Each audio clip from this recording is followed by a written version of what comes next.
Alguns anos atrás, eu estava na ponte aérea, voltando do Rio de Janeiro, e uma semana particularmente difícil.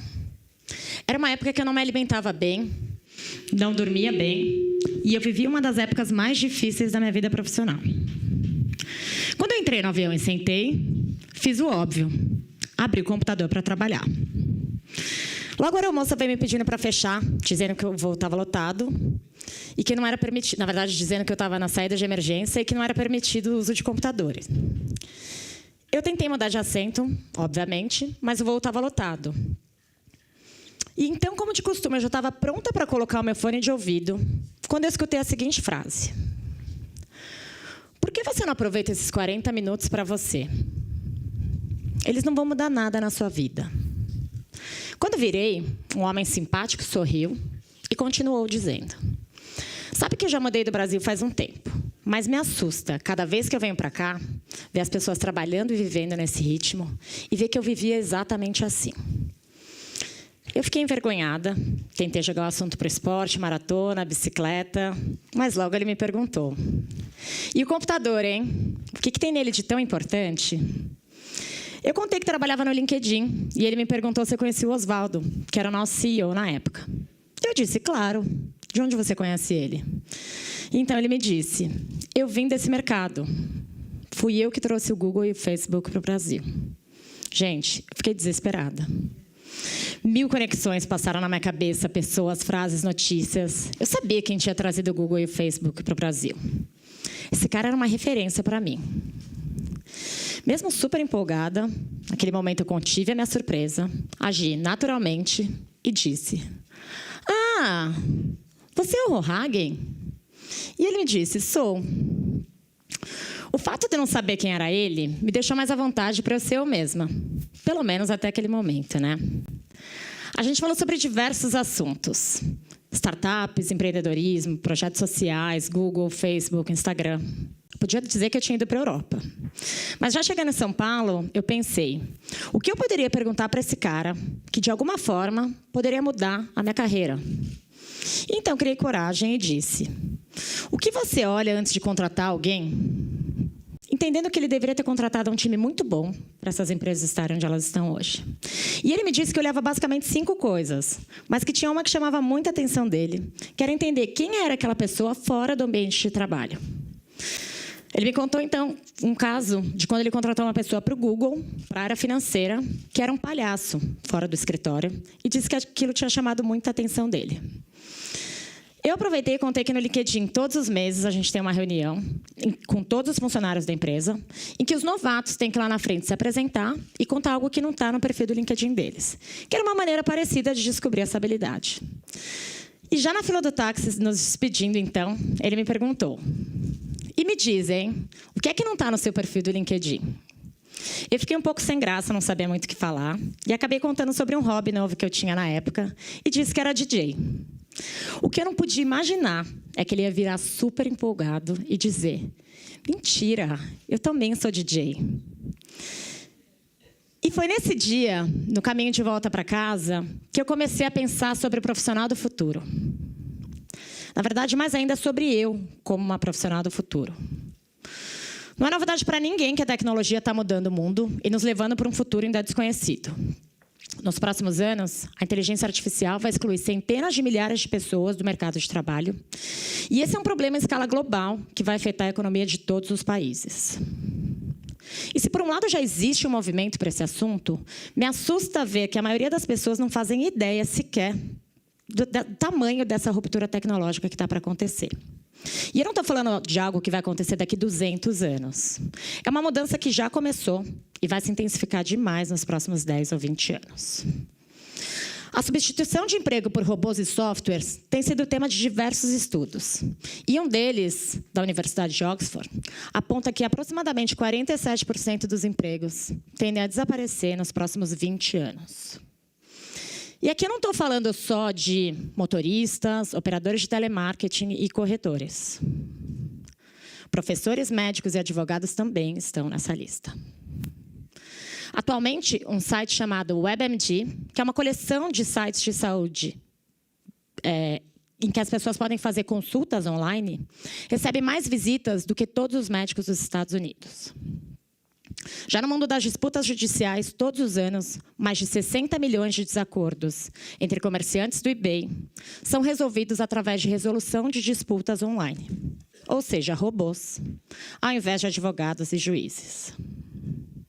E se a gente pensa que só nós, profissionais, vamos ser transformados em robôs, o Vaticano concedeu a primeira licença digital a um aplicativo chamado Confissão, que vai ajudar as pessoas a se prepararem para se confessar. E eu fico imaginando como será que vai ser se confessar para um robô padre. Pois é. Se de um lado a gente tem esses milhões de empregos desaparecendo, é claro que diante dessa nova economia, muitos novos empregos vão surgir. Mas existe um ponto importante aqui. Se a gente olhar para a trajetória da Revolução Industrial, quando os humanos foram substituídos pelas máquinas, isso geralmente aconteceu em trabalhos de baixa qualificação. Quando a gente não precisava mais dos trabalhadores agrícolas, que representavam 80% do mercado de trabalho na época, eles passaram a ocupar as vagas nas indústrias que estavam surgindo. Ou seja, eles deixaram de arar a terra e passaram a apertar parafusos nas linhas de montagem.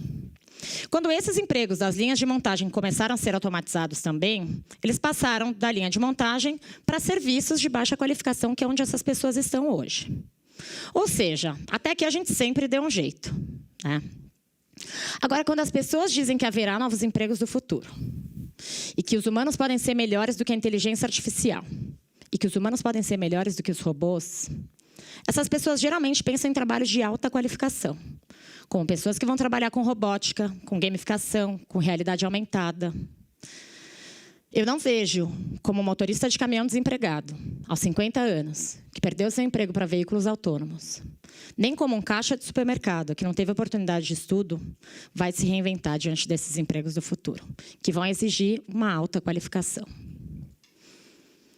E isso faz com que o mundo caminhe para uma desigualdade jamais vista antes, uma vez que os mais afetados serão essas pessoas, de baixa qualificação e de baixa renda. E aí, o que a gente faz com tanta gente que vai ficar sem emprego?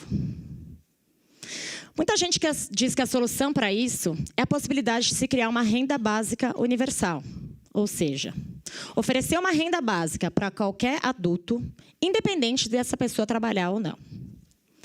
Eu confesso que eu fiquei um pouco chocada a primeira vez que eu ouvi falar nesse assunto, mas ele vem ganhando cada vez mais novos adeptos, inclusive grandes nomes do Vale do Silício, como Mark Zuckerberg e Elon Musk. Essa iniciativa é vista como uma forma de compensar o desemprego gerado pela automação.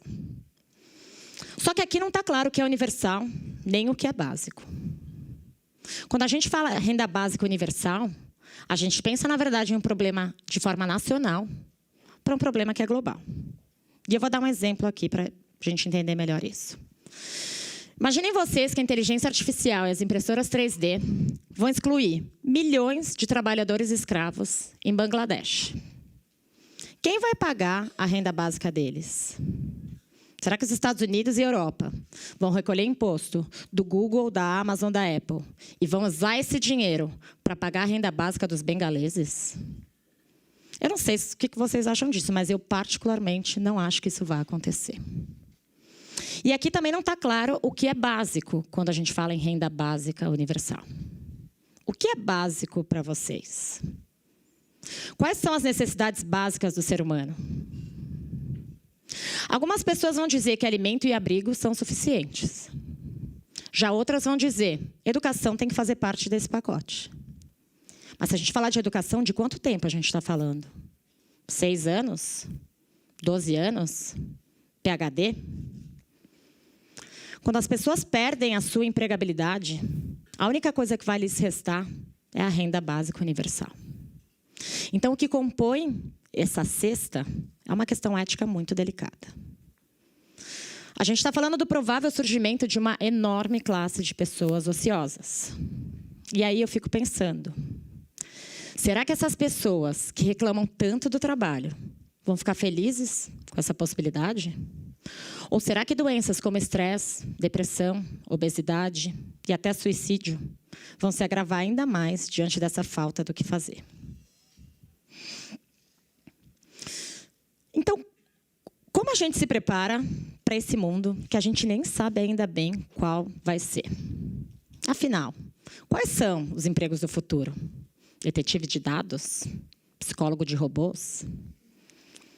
A verdade é que eu não tenho essa resposta. Não sei dizer quais são os empregos do futuro e eu acho que talvez ninguém ainda tenha essa resposta.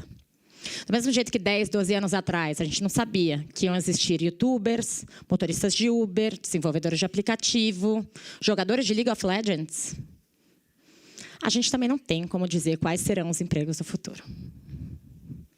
65% das crianças que estão no ensino médio hoje vão trabalhar em um emprego que ainda não existe. Mas então, como que essas escolas e essas universidades se preparam diante de um futuro tão incerto? Eu já estive algumas vezes no Vale do Silício visitando as universidades mais inovadoras de lá. Eu visitei universidades sem campus, universidades sem professores, colégios para crianças superdotadas que aprendem através de projetos, com impressoras 3D, corte a laser. Eu fui em uma universidade do Google com a NASA, que fica dentro da NASA. Eu vi muita coisa muito legal e muito interessante.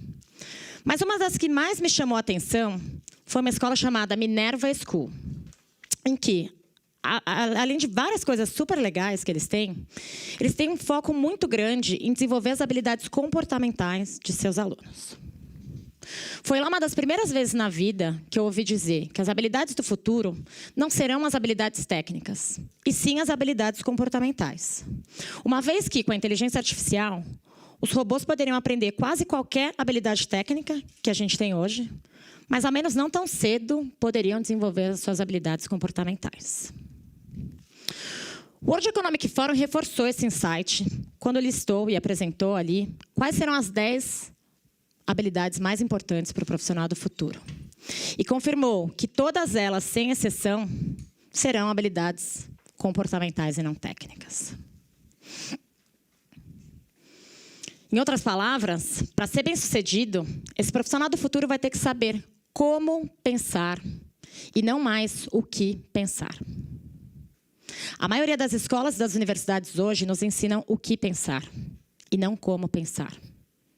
A gente cresceu ouvindo dos nossos pais, dos nossos professores, dos nossos chefes e da sociedade em geral o que era certo e o que era errado. E diante de um modelo linear industrial como aquele, se a gente fizesse o que era certo, a gente tinha uma chance muito grande de sermos bem-sucedidos.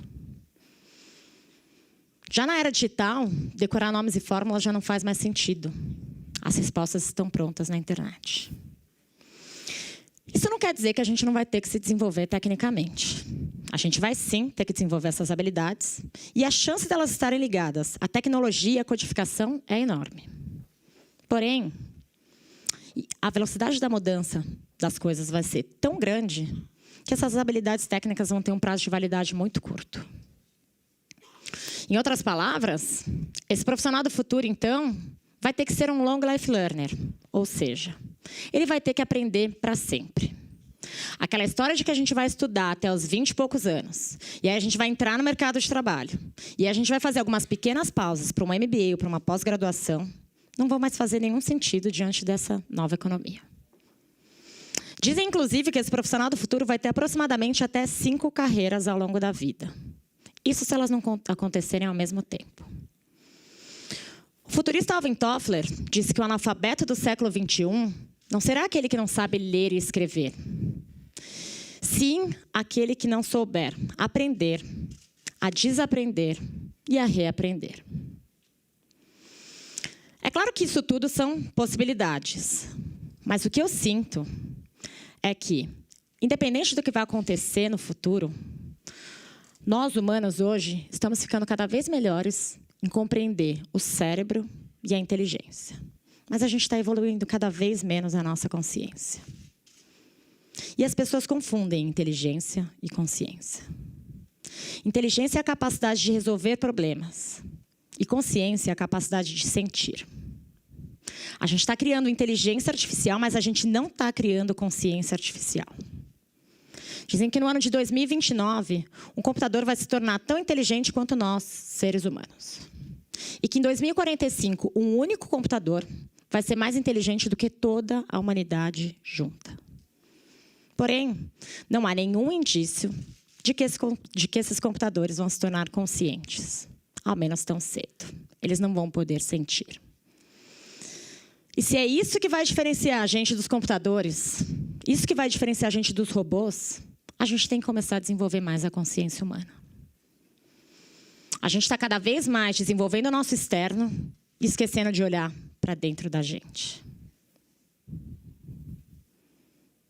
Cada vez mais nos é cobrado que a gente seja o melhor profissional, o mais bem-sucedido, o mais inteligente, o mais competitivo. Mas ninguém ensina a gente a lidar com as nossas emoções.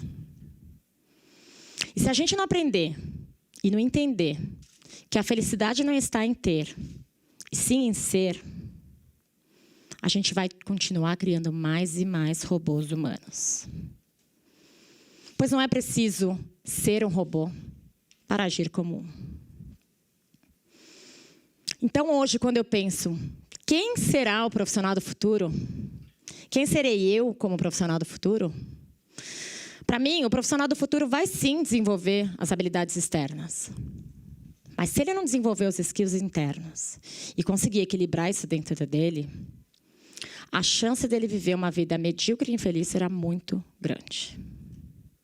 Em outras palavras, o ser humano, o profissional do futuro, nada mais é do que um ser humano do futuro. E hoje, quando me perguntam o que é que não está no meu perfil do LinkedIn, eu digo que, além de ser DJ, eu venho acordando de anos em que eu vivi anestesiada. Eu levei anos para perceber que eu era uma perfeita ninguém. Que eu respondia à demanda da sociedade, às demandas do meu trabalho, às demandas da minha família, menos as minhas. Até porque eu não tinha a menor ideia de quais eram as minhas próprias vontades, senão atender às expectativas dos outros.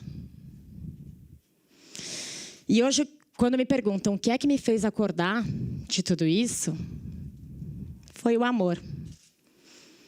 O amor em perceber, descobrir e aceitar a beleza das minhas próprias imperfeições. E vocês? O que é que não está no seu perfil do LinkedIn? Obrigada.